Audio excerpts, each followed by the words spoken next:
Meanwhile, in Afghanistan, which we've talked about recently, is still innovating in ways to strip away the rights from more and more people living in the country, particularly women. They've now ordered that hair and beauty salons will be shut down. Like just all of them. Done. You won't be able to go to a hair or beauty salon anymore. 1 month to comply, the shops were told as of 3 days ago. So we're already a tenth of the way through that. These are businesses that might have existed for months, years, decades. They will all be closed down. It has been deemed unacceptable by the ruling Taliban. In addition to other restrictions like barring teenage girls and women from classrooms, like to be able to learn, nope, can't do that. Gyms, parks, working for the United Nations. Women should be dressed in a way that only reveals their eyes and must be accompanied by a male relative if they're traveling more than 48 miles, very specifically. It's just devastating the way that we knew when they said it's gonna be a new Taliban, everything's gonna be different, that was a lie. But my God, it's not even a variation. It's not an evolution. It's been decades, and it really does seem at least as repressive. Jared, what do you think? Yeah, we see a lot of policies from other countries and ruling classes and things like that, and it's sad. But then you wonder, so what's the background? What's the basis? What do they expect next? It's just more control. So from our perspective, of course, it's always American-centric perspective here. Is how close are we to dictating what people should be doing and how they dress, what they wear, where they go, how they do it, what their lives are like, where their rights stand? And we always compare ourselves to other countries as this shiny example on the hill, but there's way too many similarities that continue to pop up. One being like this, and then you wonder, so yeah, the next step is people supposed to just, in this particular country, there in Afghanistan, to go, oh, that's just the way life is now. As if they're not humans, as if they didn't have a day-to-day process already. It just changes.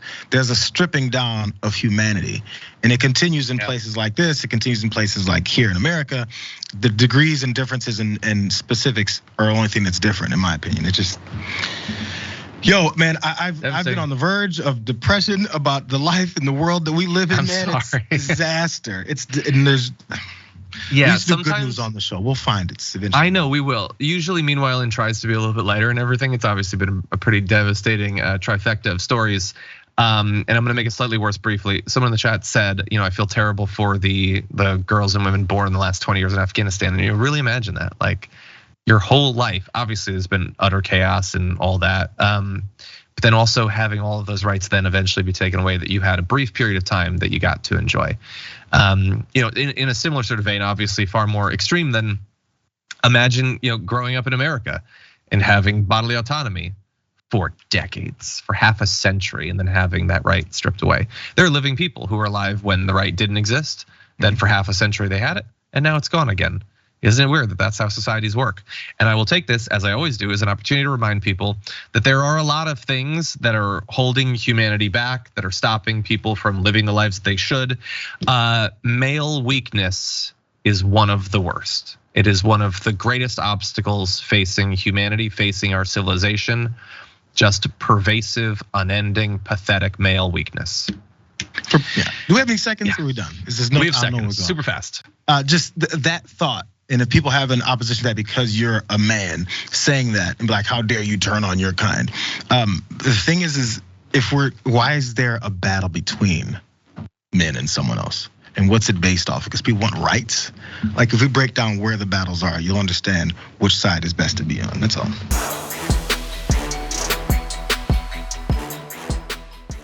Check out the Damage Report podcast each day, wherever you get your podcasts, whether Pocket Casts or Stitcher or iTunes. You can join me as I give you the news and stories you want, with a range of co-hosts and interview guests jumping in on the fun each day.